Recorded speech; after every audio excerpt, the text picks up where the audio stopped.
Dalia Dusakay is the director of the RAND Corporation Center for Middle East Public Policy. She joins us now from Los Angeles. Dalia, thank you so much. Thanks. Okay, President Trump was specifically asked about the timing here of this decision and whether it was made now to help the Israeli Prime Minister, who is in the midst of a pretty tight re-election. This is what he said. It's not about Netanyahu's re-election. No, I don't. I wouldn't even know about that. I wouldn't even know about that. I have no idea. I hear he's doing okay. I don't know if he's doing great right now, but I hear he's doing okay. But I would imagine the other side, whoever's against him, is also in favor of what I just did. If the US president really doesn't know anything about the Israeli election, are there some pretty big problems here that we should be worried about? Seriously? Well, I can't answer that, but I have a feeling he follows it a little more closely than he might be suggesting there. But what he did say was correct in the sense that this is a popular move across the political spectrum in Israel. There is definitely a concern about what's happening in Syria, Iranian influence there. The Golan is a strategically important plateau for Israel. A third of its water sources comes from there. So it is true that it's welcomed in Israel, but I think, my concern and many others' concern is that from a U.S. strategic perspective, it's not really clear what this move accomplished, while it really poses a lot of risk for long-term U.S. interest.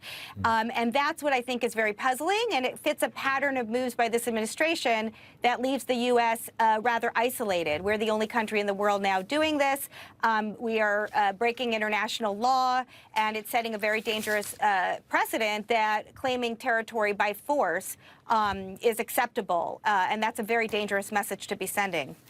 I want to get to the fact that you talk about breaking international law, because a lot of people have said that this is, in fact, in defiance of the UN Security Council resolution, in particular 242, which was passed after the Six-Day War. So I want to talk about that. But this is going to get a little long and into the weeds, so bear with me, because 242 emphasizes the inadmissibility of the acquisition of territory by war. And it's the word war which is important, because often war is replaced by the word force. And that matters because Israel took control of the Golan Heights as an act of self-defense during the 1967 war. And essentially, they took the territory, and if they were forced to give that territory back to the people who started the war, then essentially they could declare war whenever they want, and they wouldn't lose anything. Everything would return to the status quo.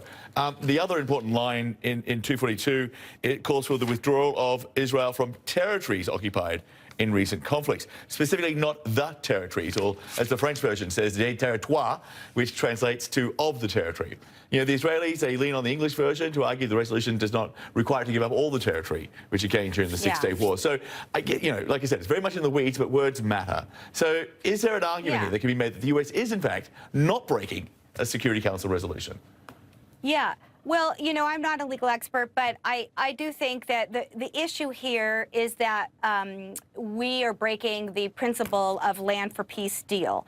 And it is true that Israel has a right to defend itself. And I don't think anybody, and I think it's a misleading discussion to be talking about whether we're trying to push Israel out of the Golan Heights. I don't think anybody who's realistic about the situation in the region is really believing that Israel is going to leave the Golan Heights anytime soon, especially given the situation in Syria and the horrendous civil war that has been underway there.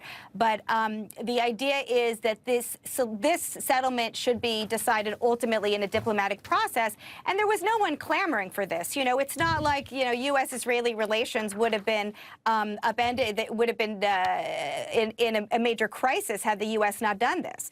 The status quo was working perfectly fine for dozens of years, and in fact, even in 1981, when Israel first unilaterally annexed the Golan Heights, the Reagan administration was concerned and opposed the move by Israel, arguing that it violated the Camp David Accord. So putting international law aside, it violates a very important U.S. principle, and again puts us at odds with the rest of the international community, which is setting up a pattern here that we've seen again and again from this administration.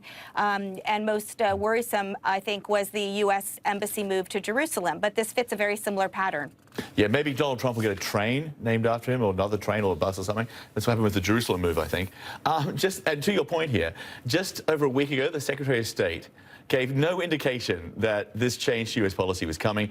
He was quoted as saying, here's part of a New York Times story, on Wednesday morning before flying to Israel, Pompeo held a news conference in Kuwait City with the foreign minister of Kuwait. An American reporter asked Mr. Pompeo for the exact position of the United States on the West Bank and the Golan Heights. Were they or were they not occupied by Israel? Pompeo said only there's been no change in US policy. Notably, he did not lay out what that policy is. You know, it's possible Pompeo didn't want to reveal details before any kind of official announcement. It just seems more likely that he just didn't know anything was coming. No one knew anything was coming. There's been no planning, no preparation ahead of time. And as you say, there are consequences. Yeah, it could be this rollout was a little more chaotic than expected, but most of us observing the region, I don't think, are terribly surprised. This administration has really shown again and again an inclination to kind of support Israeli preferences. And what worries, I think, a lot of observers is the question of what long-term consequence will this have for U.S. strategic interests. So again, this issue had been coming up over the past months. In fact, even last years since Trump came into office. I think there were Israeli leaders, again, across the spectrum, who saw this as an opportunity, an administration favorable to U.S. interest, a very devastating war in Syria. Nobody's expecting Israel to give up the Golan anytime soon. So I think Israel saw an opportunity to capitalize on it. And, you know, the timing, you know, may be linked or may not be linked to this particular moment in Israel's electoral politics. But I think this was not a particular surprise and ultimately does not change. I think that's the other concerning thing, does not change the fundamental Israeli concern about Iranian influence in Syria.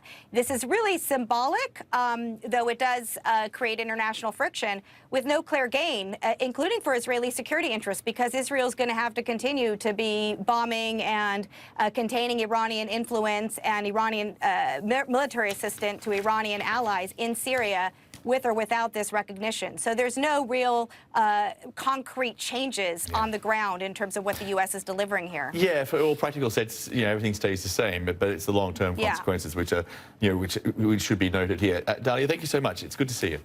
Thank you.